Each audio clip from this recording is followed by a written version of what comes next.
दोस्तों, आज के क्लास में आपका स्वागत है। क्लास 10 के लिए बिहार बोर्ड एग्ज़ाम काफ़ी नज़दीक है और एग्ज़ाम के दृष्टिकोण से मायने से आज जो हम चैप्टर लेके आए हैं, इस चैप्टर का नाम है स्टैटिस्टिक्स, जिसको हम लोग हिंदी में संख्यांकी बोलते हैं। हिंदी में इसको हम संख्यांकी बोलते हैं, इंग्लिश में स्टैटिस्टिक्स बोलते हैं। तो संख्यांकी के अंदर हम लोग तीन चीज के बारे में अध्ययन करेंगे। सबसे पहला होता है माध्य, दूसरा होता है माध्यिका और तीसरा होता है बहुलक। माध्य को हम लोग इंग्लिश में मीन बोलते हैं, माध्यिका को इंग्लिश में मीडियन बोलते हैं और बहुलक को इंग्लिश में मॉड बोलते हैं। यानी मीन, मीडियन और मोड। संख्यांकी के अंदर जो हमें पढ़ना है वो हमें तीन चीजों के बारे में, तीन टॉपिक के बारे में पढ़ना है। वो पढ़ना है मीन, मीडियन और मोड। तो सबसे पहले हम शुरू करते हैं कि माध्य किसे कहते हैं, मीन किसे कहते हैं। माध्यिका को हम लोग, माध्य को जो है किसे सूचित करते हैं, माध्यिका को किसे सूचित करते हैं और बहुलक को किसे सूचित करते हैं। तो सबसे पहले माध्य के बारे में हम लोग पढ़ेंगे, हम लोग मीन के बारे में पढ़ेंगे। तो कोई पूछेगा कि माध्य क्या है, माध्य का क्या प्रोसेस है, माध्य कैसे सोल्व होगा। तो सबसे पहले मेरा ये सवाल होगा कि आपका चर मान दिया रहेगा, चर मान दे दिया जाएगा। आपका चर मान दिया रहेगा। चर मान कैसे दे देगा? तो ये चर मान आपका जैसे 2 हो गया, 4 हो गया, 6 हो गया, 8 हो गया, 10 हो गया, ये आपका चर मान है। अब इससे कहेगा आपका कि माध्य ज्ञात कीजिए। ये ऑब्जेक्टिव में सवाल आता है, 1 नंबर का सवाल है, ऑब्जेक्टिव में ज्यादातर बिहार बोर्ड एग्जाम में पूछा जाता है। तो आपको सबसे पहले इसका माध्य निकालने के लिए कहा जाएगा कि ये चर मान दिया हुआ है, इसका माध्य ज्ञात करें या माध्य निकालें। तो सबसे पहले हम देखेंगे कि चर मान मेरा दिया हुआ है।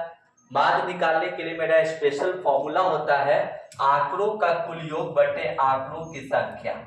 माध्य निकालने के लिए ये फॉर्मूला होता है, माध्य को ए से सूचित करते हैं, डिनोट करते हैं, और माध्य बराबर फॉर्मूला होता है आंकड़ों का कुल योग, आंकड़ों का कुल योग, ये देखिए कुल योग बटे आंकड़ों की संख्या, बटे आंकड़ों की संख्या, बटे आंकड़ों की संख्या। ये मेरा माध्य का फॉर्मूला हो गया। अगर आपको माध्य निकालना है तो इसका फॉर्मूला होता है आंकड़ों का कुल योग बटे आंकड़ों की संख्या।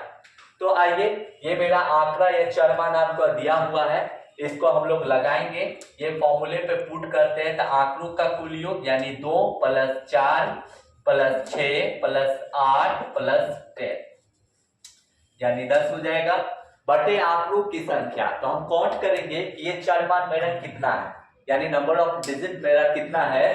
तो 1 2 3 4 और 5, यानी संख्या कितनी है? 5 है। संख्या कितनी है? 5। तो इसे हम 5 अपॉन बाय 5 कर देंगे, ठीक ना, 5 लिखेंगे, ठीक है। अब इसको हम लोग क्या करते हैं कि ऐड करते हैं, जोड़ लेते हैं। तो चलिए जोड़ करके हम लोग देखते हैं 10 8 18 और 2 20 24 और 4 हो जाएगा 28 to 30। तो ये आपका 30 हो जाएगा, 30 अपॉन बाय 5। अब ये 5 6 30, 5 6 30, यानी माध्य इज इक्वल टू 6। आपका माध्य निकल गया 6। तो अगर माध्य निकालना है तो साथ में फॉर्मूला होता है आंकड़ों का कुल योग बटे आंकड़ों की संख्या।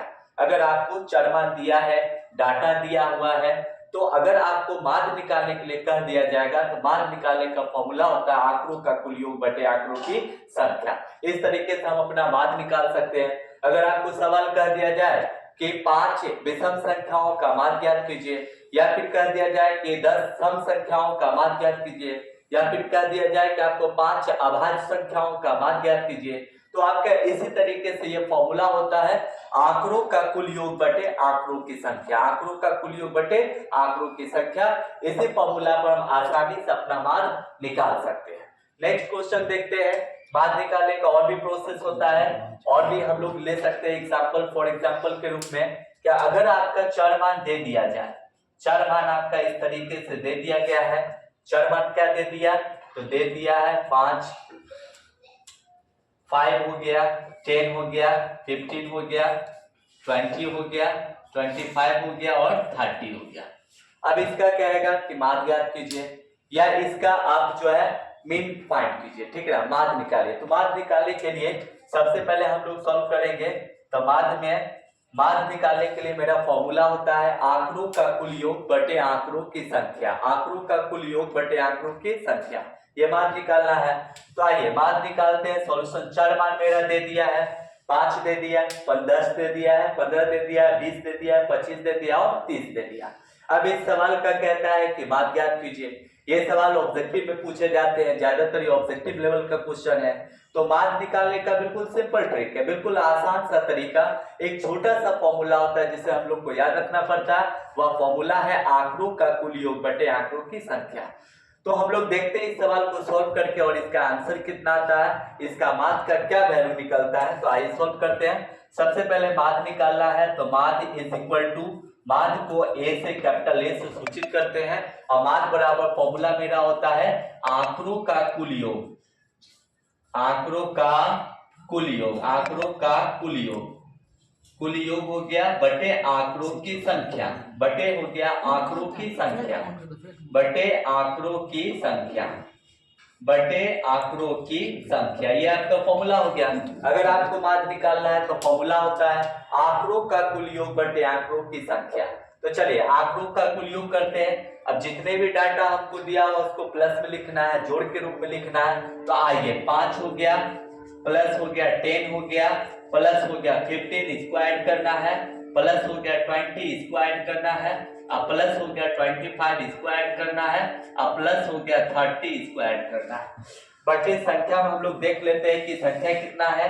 तो आइए 1 2 3 4 5 6 अपॉन 6 हो जाएगा।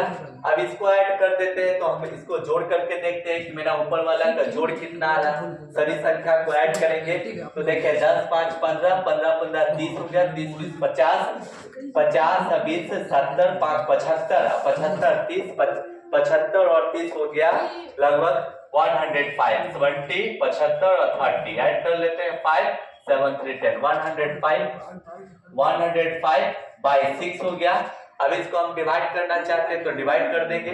आइए 6 1 जा 6 हो जाएगा, 4 हो गया, 45 हो गया, यानी 45 हो गया। तो 6 चौक 36, 6 7 42, ठीक ना, 42, 3 हो गया, दशमलव देकर 6 5 जा 30, यानी आपका आंसर जो है 7.5, ये आपका माध्य का वैल्यू, ये आपका आंसर हो गया 17.5।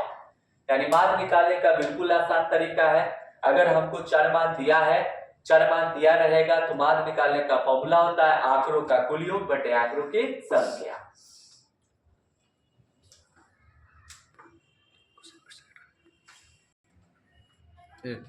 तो हम लोग देख लिए कि माध्य निकालने का क्या प्रोसेस होता है। बिल्कुल आसान सा ट्रिक है, बिल्कुल आसान सा फॉर्मूला है और इसको सॉल्व करने के लिए अगर इस तरीके से हम सॉल्व करते हैं तो मेरा 1 नंबर का सवाल बोर्ड पे कभी नहीं छूटेगा। बिल्कुल आसान सा फॉर्मूला है।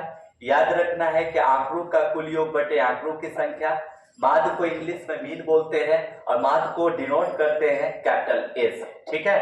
तो आप सवाल हम लोग जो है अब आगे देख लिए हैं कि सवाल किस तरीके से सॉल्व होता है। तो मेरा ये सवाल है